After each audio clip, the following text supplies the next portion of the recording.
Hello, Dave Norton. This is Tim Norton. How are you? And this is the beginning of Skyrim.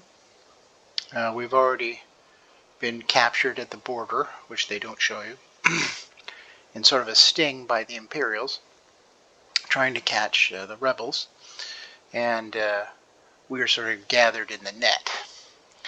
And this is the character creation screen.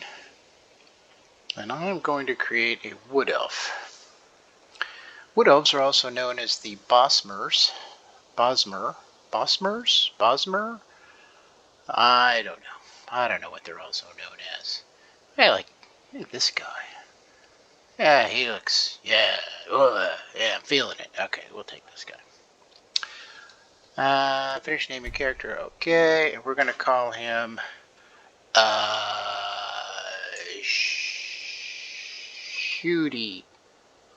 Shooty guy. Meaning he shoots a lot. And so now we just have to pass through this part where we don't need to do anything. What should we do? And what's happening here is what I'm going to try and do is encourage you to play this game because it is an awesome game. We'll make sure it remains our turn to Valenwood. And Follow the captain, prisoner. what this character hopefully will do is show you how to play someone whose technique basically for getting things done is either to sneak by undetected or to surprise attack. So they're going to be good at hiding in the shadows and sneaking and staying invisible. But instead of hitting people on the head with swords, they're going to learn to, they're going to get good at using the bow. And the way this particular talent works is essentially being good at the bow increases the amount of damage that you do to whoever it is you're shooting the bow at, whether it's a deer or a person or a giant spider or whatever. The more skill you have in it. With all skills, it's rated from 0 to 100, and the Bosmer, this wood elf race, they start with a bow skill of 25, which is basically why I've chosen them. They also can, once a day, cause animals to just be calm. Even if you're killing them, they'll be calm. So that's kind of a handy talent if you're attacked by a giant mountain lion or a bear or something. And they also resist disease and poisons. So you're much less likely to catch a disease or be poisoned by someone, or the poison won't hurt as much. Those things are pretty invisible to you. You just, yeah. That's a Bosmer. Bosmers are from another province. They're not native to Skyrim. To the block, prisoner. I can't remember what the name of their native province is. I guess it doesn't matter. But because Tamriel is a giant continent with many provinces that is all ruled essentially by one empire, what in oblivion is that? There are all races sort of everywhere. We are in Skyrim. The primary race here is Nords. There's a whole history there. Don't make me get into it. I know too much lore about this game. But even so, here in Skyrim, the province of Tamriel, there's Bosmers and there's all the other races from all the other provinces. So Skyrim basically works like this. It's just like a Quake. W is forward, D is back. W is forward and S is back. A is sidestep left, and then D is sidestep right, and you use the mouse in combination with those things to move around. So mouse, up, down, sidestep left and right. I'm going to get out of this chaos here. Because we're following Rayloff, is that his name?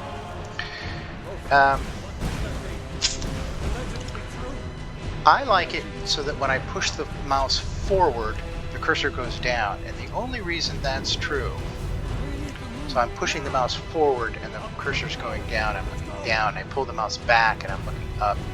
And the reason I like it that way is because back in the day I played a lot of submarine simulations and flight simulations, and that's what happens when you use the joystick. If you use the joystick and you push it forward, then the plane goes down. When you pull it back, the plane goes up. Nowadays, for some reason, I don't know why it is, but it's just how things played out, I guess. This is the Y, up and down is the Y axis. And so if I were to take this, uncheck this, and exit. Now when I push down, I'm going up, and when I pull the mouse back, I'm looking down. So if you and that's the default, that's the way Skyrim is when you start. If you prefer this way,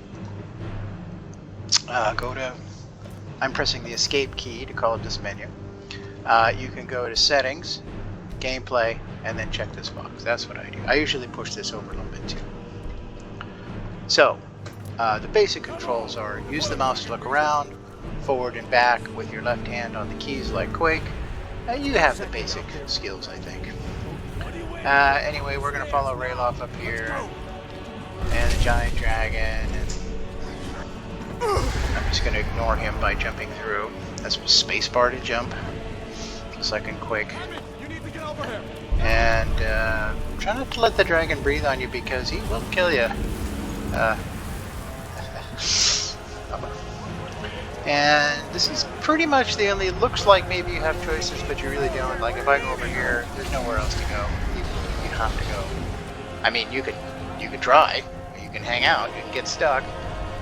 I don't think you can't, you should be able to exit here because this is just a gate, but your hands are tied and so you can't manipulate the gate. You see there in the upper left hand corner, when I press E to do something, it's saying, oh, your hands are bound. Your hands being bound, somehow you can't push against the gate. I don't know, that's just how they made it, shut up. And then once we get here, this is the fella that was doing the list of who's going to get killed. And this is Rayloff, the guy from the wagon. We were both captured, and then Rayloff was going to be our executioner. And believe it or not, I'm going to go with, you can choose. This one is the rebels, this one is the government. The government of all of Tamriel is administered basically by the people of Cyrodiil called the Imperials, and they're basically Romans, and these places are basically provinces of Rome. Skyrim is a province kind of thing. And they have their own local king here, but they sort of, it's kind of feudal, and they sort of owe allegiance to the Empire. So this guy works for the Empire, and I'm picking him, and he's going to cut my binds. Now that my binds, that my hands are no longer being tied, I can do this. I can use the mouse wheel to pull out, and then as long as I'm not holding a weapon, I can look around myself like this. If I was holding a weapon, here I'm in the fighting position, then when I turn left and right, I move left and right, and the camera always stays behind my head. So if I wanted to see what I look like in the front, I couldn't, basically because I'm in a fighting position. So you can see I'm gonna swing here left and right, or you get the idea. So that's basically it. So I'm going to pick up some light armor. There's some boots. Boots are good. I'm not going to take that sword at all, and I'm not going to, but I think there's a helmet here, a little bit of gold. The game is fairly well detailed, so bucket I can pick up and let go. Some of the things, most things you can pick up, most things you, like I can't move the chairs, I don't think. Can I move? I can't move the chair. I can't move that, for example. It's just sort of how the game works. I can move the broom though. I don't know what's movable and what isn't. So the next thing is, here's the, what I'm doing is pressing the tab key, and it calls up this menu. This is the tab key. This is the escape key, and this is the tab key. And this is where you're going to go most of the time, because this is where your your inventory is so you can see what you want and don't want, and you can equip and unequip, which I'm going to do. So I'm going to look at apparel. I'm going to equip this armor. This is what I was wearing. So now I should look spiffy in my new Imperial outfit here. You can only wear 4 different kinds of clothing: a hat, gloves, boots, and the basic armor, your cuirass, your chest armor. And what I'm doing here is sneaking. This is a left control, and it sort of shows you an eyeball when you're sneaking. And the eyeball lets you know that people are seeing you. So if there's that eyeball that's open like that, I'm sneaking. You can, crouching is sneaking for some reason. Don't ask me. Shut up. So, but this thing with the eyeball opened, this indicates that I'm seen. So if I were not being seen, if I were successfully hiding, let's see if I can successfully hide. Maybe if I came over here. See, the eyeball got smaller. Now I am not being seen by anyone. So, it's not sneaking, sneaking and not being seen. You get the idea. Okay, so Hadvar has successfully killed these rebel scum. These are, in this uniform is the uniform of the Stormcloaks, and the Stormcloaks are people who are fighting a rebel war against the Empire in Skyrim. So their goals are to free Skyrim from Imperial control, from the control of the Empire. They're mad about not being able to worship their religion freely. You know, it's politics, whatever. Damn, that dragon doesn't give You can join either the Stormcloaks, which are the rebels, the native Nords who want to rebel against the Empire, or you can join the Empire against them and keeping Imperial control. So I'm going to demonstrate sneaking again. So sneaking, not sneaking, sneaking. I'm being seen. Oh, I was detected.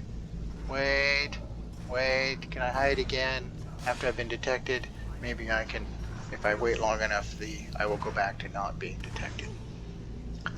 And I would say that's that. Well, now I'm not being detected because the last bad guy was killed, but there you go. If I'd stayed there eventually and he'd stayed, Hadvar had taken his time by killing him, then eventually. So I'm just picking up potions. Potions are these things. So I'm going to, let's see, that's tab and then items, and then I'm pressing again. So what I'm doing, the actual key presses here are tab, and then I guess D and D. And then I'm selecting, this is everything I own, everything I'm in possession of right now. And then this is just the things I wear, and these are the potions. So what a healing potion does is if you've been injured, it restores healing. So in this case, 25 points of health. If you've cast a spell and you're low on mana, this will replace your mana pool. So those basic stats are here. This is how much health you have. This is how much mana you have, how much magicka you have, and this is how much stamina you have. Health is just somebody hits you, this number goes down. So if I get hit in the head, I'll go down to, I don't know, 70 or something. And then if I repeatedly get hit in the head, then it may go down to 0, at which point I would die. Mana is, just think of it like a giant swimming pool. And every time you cast a spell, you're using up some of the water in the swimming pool. The same thing with health, actually. It's the same principle. But it's a resource. So you need to use this resource in order to cast spells. It's slowly, both health and mana slowly come back on their own. And stamina. You use stamina for things like running, sprinting, but you can basically walk and run indefinitely in this game without getting tired. You shouldn't. You should get tired, but you don't. It's only when you sprint or you do what they call a power attack. But that's not important. But the point is it's a resource for certain things. And then I guess while I'm here, so let's look at the archery skill. You can see there's just a ton of skills here. It's just all these skills. And these, basically, these things and these things together make up the variables in your character, in your player character, that are not determined by what materials you have. So if you have armor, that would obviously be something, or if you have a lot of gold or whatever, that would also be prohibited. But these are your characteristics. So let's look at archery, because we're going to specialize in archery. So being a Bosmer, a wood elf, I am starting with an archery of 25. And so that's 25 out of 100. I have, being this particular character, I started with 20 out of 100 in the ability to make light armor effective. I have 20 out of 100 sneak skill. You get the idea. When you go up a level, you get 10 points to put into this one, sorry, well, okay, look, so tab left, and then you, damn it, tab up, W, and then you get back. This is where the screen is.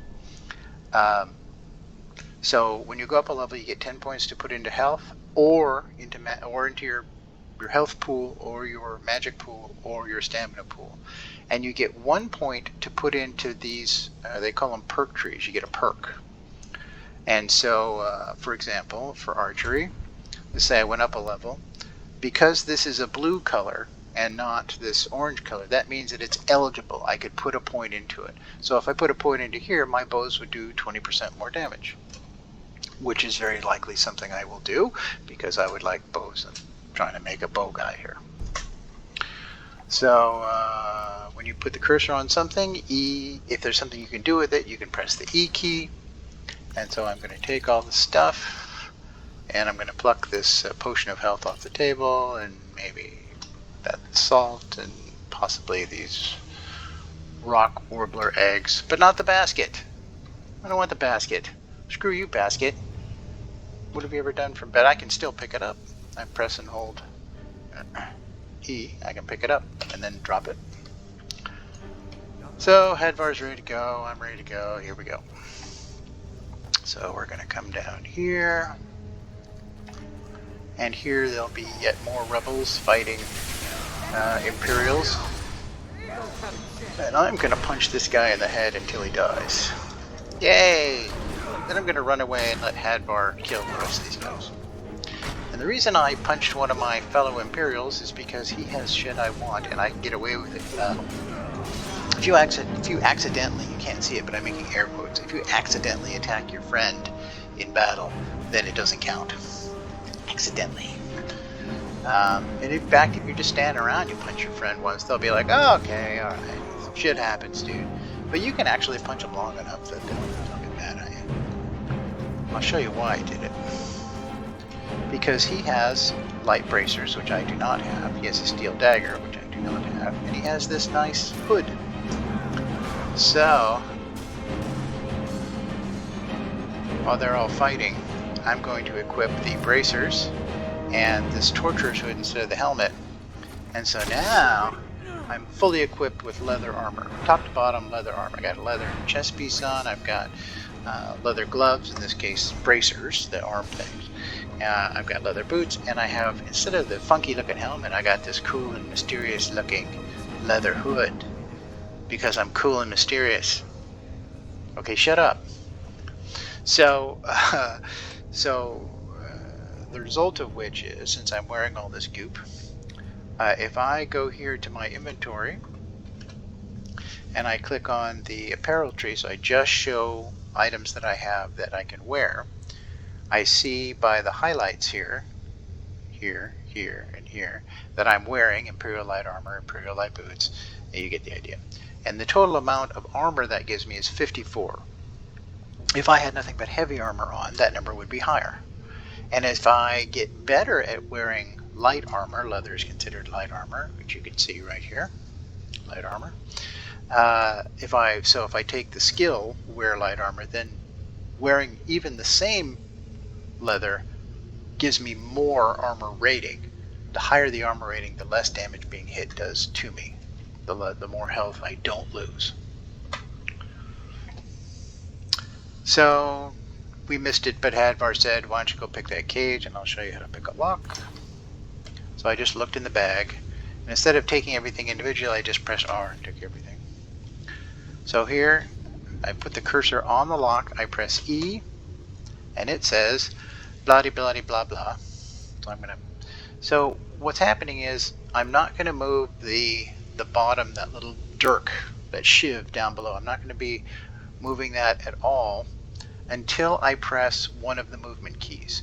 So here it says A or D to rotate, lock, and mouse. So I'm rotating the pick now, and it's A or D to rotate the lock. So but also you can rotate with S or W. I usually use W.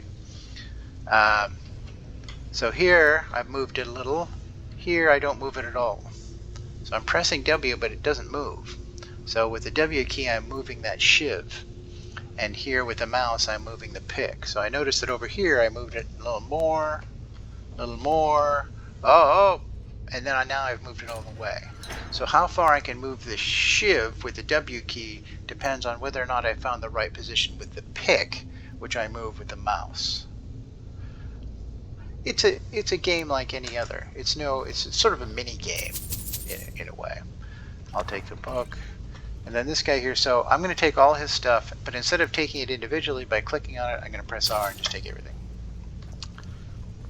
So I'm going to show you one more example of lock picking here and here, because there's a bag of gold in there. So this one is designated as a novice lock, which means it's the easiest possible lock to pick. All things in game are rated as novice, apprentice, adept, expert, and master. Master locks are very difficult to pick. So I'm going to press E to get the mini game started. Again, the mouse moves the pick, and what we're trying to do is find the correct location in this whatever that is, 90-degree radius, that when I move the shiv with the arrow keys in my left hand, when I press the key to try and move the shiv, if the pick is in the right position, here, I don't know where, then it will open the lock. So if I press W here to move the shiv on the bottom to try and turn the lock, it won't move at all because it's absolutely in the wrong position, and it will break the pick eventually. I broke the pick. So we want to try a little finish, so I'll move it over here. Oh, that moved it. Oh, that was the perfect spot. It's just like everything else in the world. The more you do it, the better you get at it. And that is not only true for just the basic mechanics of doing that, where you figure out that the mouse moves the pick and the fingers move the shiv on the bottom, but it's also true here because there is such a thing as a lockpick skill. So if you're trying to address a novice lock like I did with the lock picking of 20, that same lock would be easier to pick if I had a lock picking of 40. If I had a lock picking of 100, it would be ridiculously easy. And so, as you see an apprentice lock or an adept lock or an expert lock or a master lock, the more points you have in lock picking, the easier all those locks will be. And this tree also has perks, so if you take this one, novice locks will be easier. If you take this one, apprentice locks will be easier. But they are dependent. You can't take this, you can't take an apprentice lock perk here to make apprentice locks easier unless you've already taken the novice lock to make the novice picks easier. So the whole thing is kind of pointless because my recommendation is that you don't take lock picking at all. That you don't put any points in it. You will get better as you pick locks because the way this game works is you get better at whatever it is you're doing. So if you pick a lot of locks, you'll get more lock picking points. So if I picked a lot of locks, that would go to 21, 22. In fact, I'm halfway across here, a little more than halfway across. If I pick a couple of more locks, I'm going to go to 21, again of 100. Same thing's true for archery and all the rest. So we're following Hadvar out. And we're bored with following Hadvar, so we're just going to run past him. Now you may notice that I have no weapon at all, and that's because I don't. They kind of encourage you to pick up the sword, but I don't care. Well, maybe I will. I think I have a steel dagger now. I'll use that. There you go. So I'm just calling up. Here I'm just calling up the inventory. I'm clicking on weapons, and I'm just clicking on steel dagger. R means right hand, which is left mouse button. Don't ask me. I don't know. I don't make these decisions. So I'm using the left mouse button to designate. If I want to have the dagger in my left hand, I'd use the right mouse button and it would say left. That's not confusing, but it is correct. So, The way out. so now I've equipped this dagger. I guess you can see it more easily this way. So you press the R key to equip and unequip, or to sort of get ready, to be in the ready position. So I press R, I'm not in the ready position, I'm not ready to fight. But I press R, now I am in the ready position, I'm ready to start swinging. So the other thing you can do is you're given, every starting character gets just fundamental magic spells. And so I'm going to go here to the magic. And in this case I am going to click on all because I've only got 3. So I'm going to put command animal up. I'm going to do something called favorite here for using flames. So I press favorite. You can see the cursor here. I'm pressing the F key.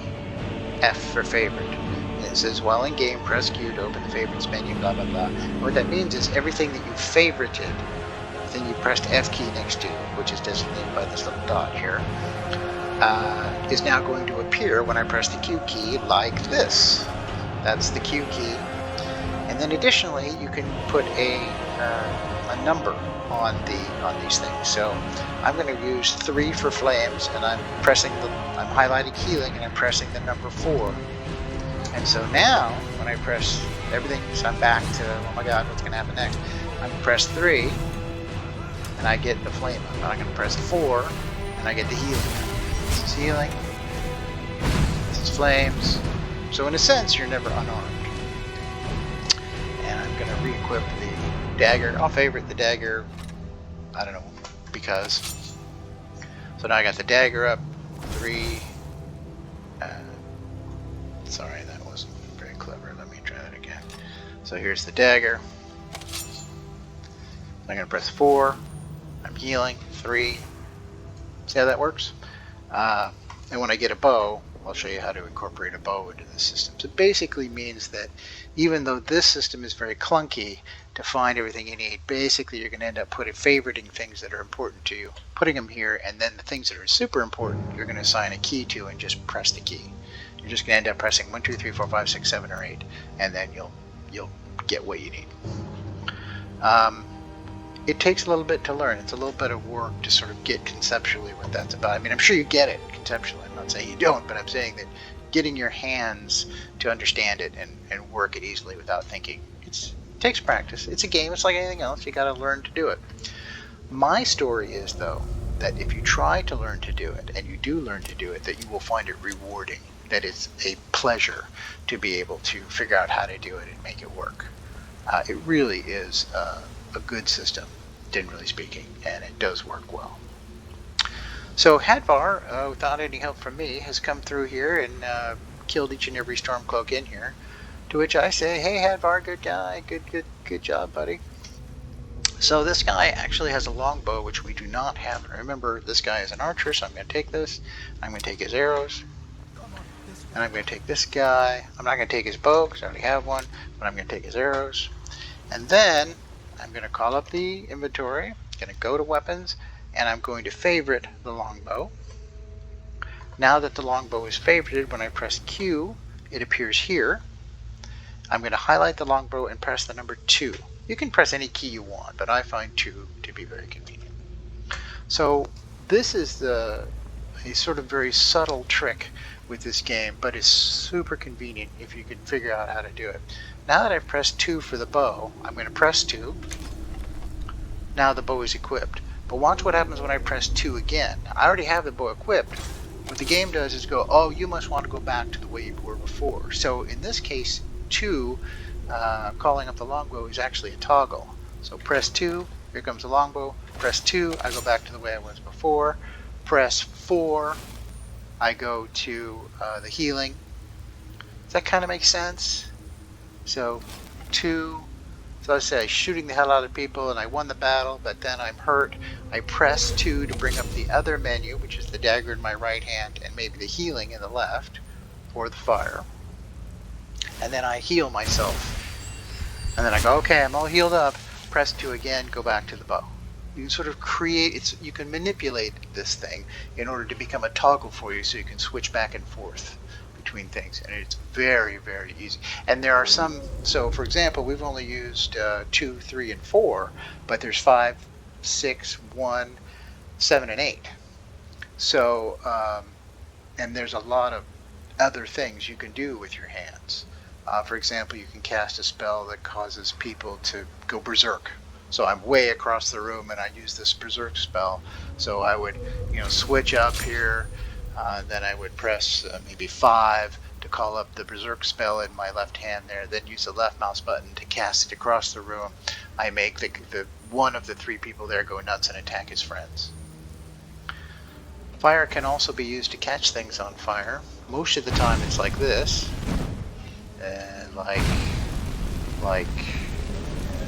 Nothing. Okay, the wood here is kind of burning, but it just goes out. It doesn't cause a fire that burns, this will just burn itself out. As will this oil that's on the ground. But before it burns out, it burns very intensely. If one of the bad guys was standing in that. So it's a good idea to keep an eyeball out, because no matter what character you create, they will have this fundamental spell. You can become a wizard, a mage, and learn all kinds of crazy shit, but but this basic ability to turn things on fire, there's not often, but they're not shy about putting a little oil on the ground if they think the challenge is a little hard for you. So keep an eye out. Maybe you can do that. So the only other thing here I want to mention is that, like, here's a big room, and obviously I can run around in circles if I want to, but there's really only one way out of here. There was only one way we came from, which is here, and there's only one way we're going to, which is over there. And I can screw around, and I can go down here and look at this and see that, and maybe under the bridge I'll be able to find there's fuck all. My point being that when you're inside a building or a dungeon or a basement or a cave or whatever, you're not outside. Basically, you're a train on a track, and fundamentally you just need to keep going forward in order to get out. So here, for example, this looks like a fork. Well, this is where I came from. There's Hadbar up there contemplating his navel. And this looks like a fork, and I guess it is a fork. I mean, I could go either way, but look what happens when I go this way. I come over here, and I follow this creek up, and I'm stuck. I can't go on. And I go down here, and I find this little area, but I'm stuck, and I can't go on. Does that make sense? So you can explore things, but it really fundamentally doesn't matter when you're indoors. You can look around, and if you look around, like that little bit of gold there I found in this corpse and things, you'll find stuff because they encourage you to look around. They want you to see different things. But basically, it's there for your amusement. It's there to add color. What's fundamentally happening here is I am still on the train track. I came from someplace, and I'm going someplace, and that's, as long as I keep going, I'm going to get there.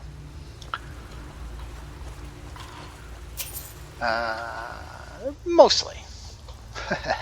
There are some exceptions. When you get good at the game and you start learning a little bit more of the feel of it and how it really works, you'll see that sometimes things aren't always that cut and dried.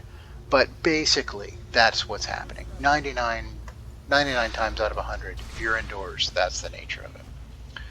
So I'm going to be in first person when shooting the bow, and the reason is because when I try and shoot a bow this way, I really suck.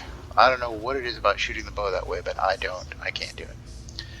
These are horrible spiders, and I hate spiders. They scare me. They make me think that maybe I never should have left home. But these have venom, so like snake venom, spider venom. I don't think there's anything up here. Spider egg sac has spider eggs. Not everything that you see in the game is useful, but most of it is. I don't know how many torches you need, for example. I don't think they're good for anything, really. But spider egg is an ingredient for potions. You can make, you saw I had health potions. You can use a spider egg to make a potion. This guy has a dagger. Again, you can see this doesn't really, I can come up here, but there's nothing up here. There's nowhere to go. All you can do is go on, and here we are on. Just ahead. See ya.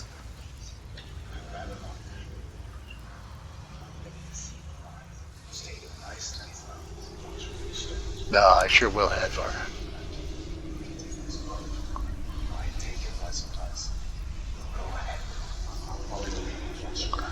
So Hadvar is prompting me to do something that we've already talked about, which is sneak. And just to review, now I'm sneaking, now I'm not sneaking, now I'm sneaking, now I'm not sneaking, and that is the left control key. The control key that is on the bottom left of the keyboard. It's labeled CTRL for control. Just under the left shift key. So he's prompting me to sneak by, and I'm going to do that. So this is, so over here, that big lump of, looks like a rock, is actually a bear. And so Hadvar spotted the bear for us, and he's saying, okay buddy, your call, we either fight him or we sneak by him, what do you think? And I'm going, I love being in charge. So we're going to sneak by. So even though I'm sneaking, I can jump.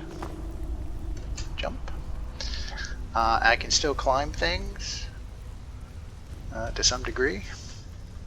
So I'm just sneaking by, and here I have successfully snuck by the bear.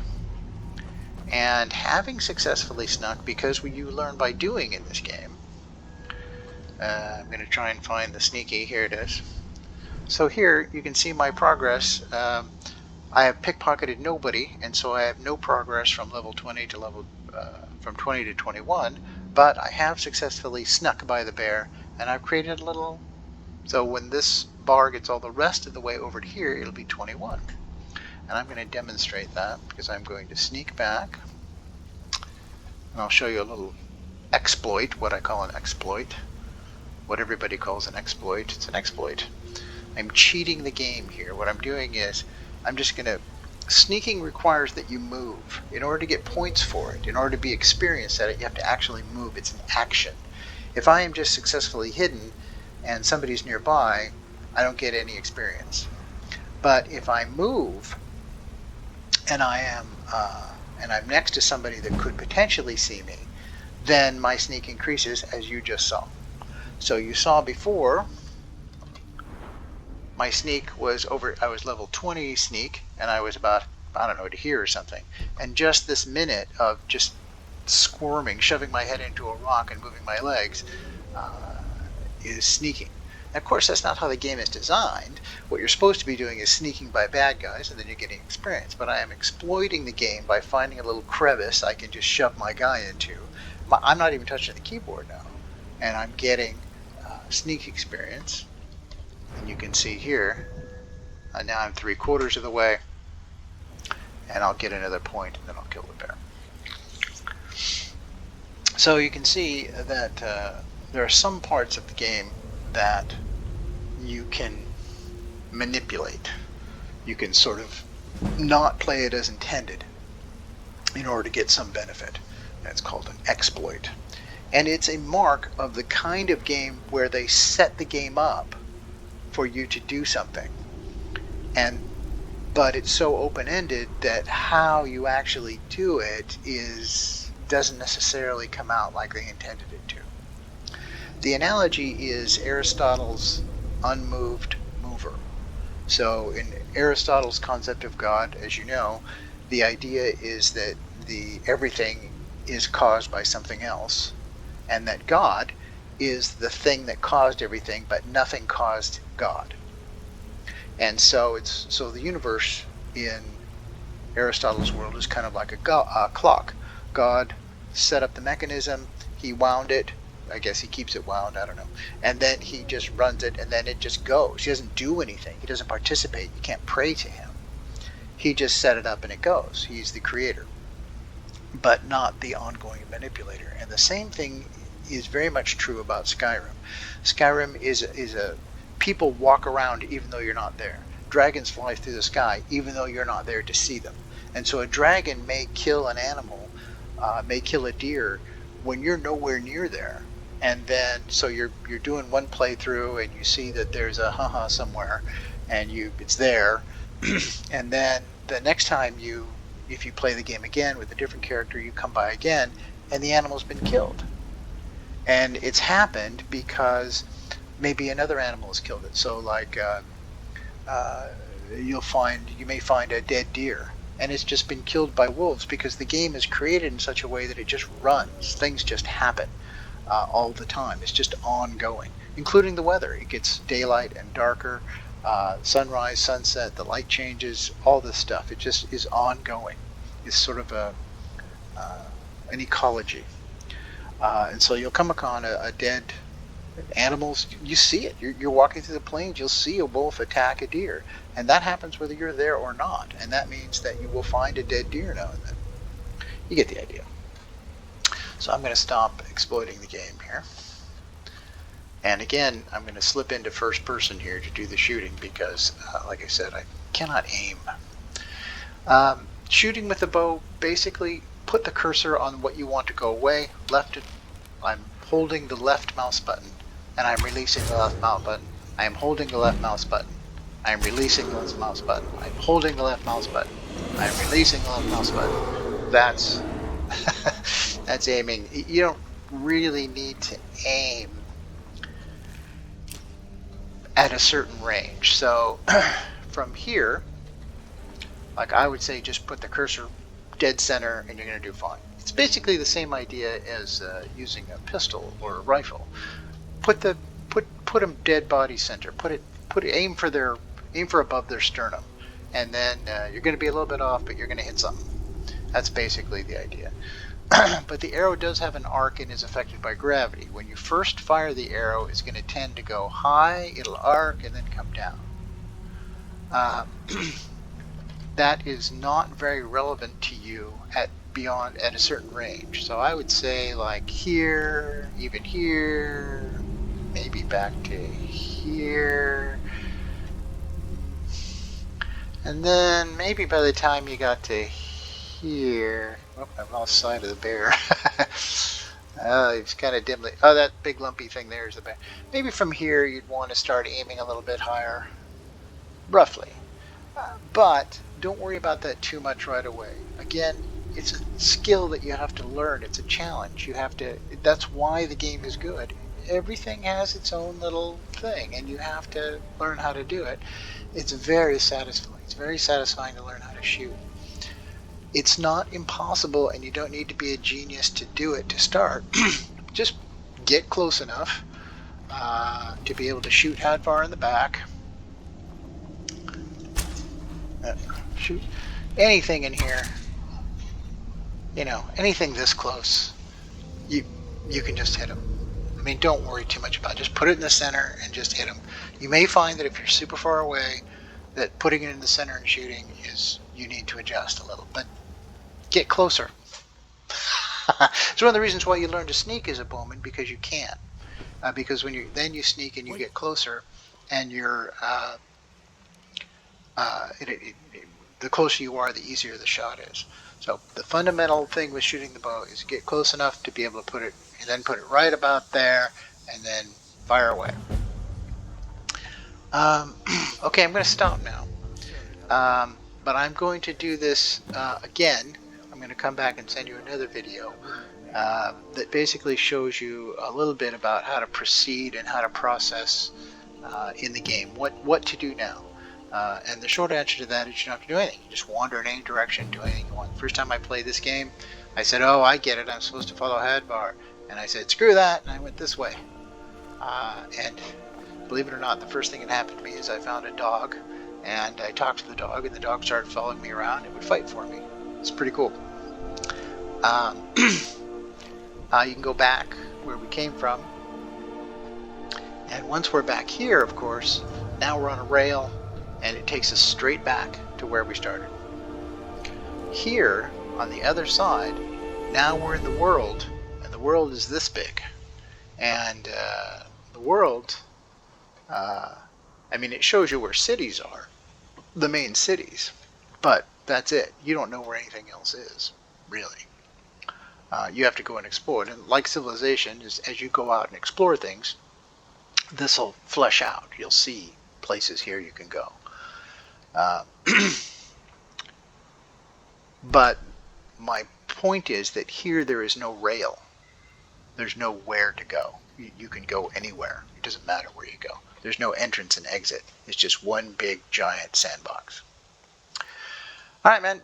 That's it. That was me talking for 45 minutes. I hope it's not too boring. I hope that it's interesting for you. I hope that you're willing to give it a try. It is a tremendously fun game, and it's also a very pretty game. We came out here at sunset. You see I'm looking west here. The sun's going down. Pretty soon the moon will rise if it hasn't already. Oh, there's the moon coming up over there. This is not Earth. It's another planet, another solar system. It's sort of like Middle Earth and Lord of the Rings. It's just another place. All right, man. I hope you're well. Say hi to Kathy for me, and I'll talk to you later. See you in the next video. Ciao.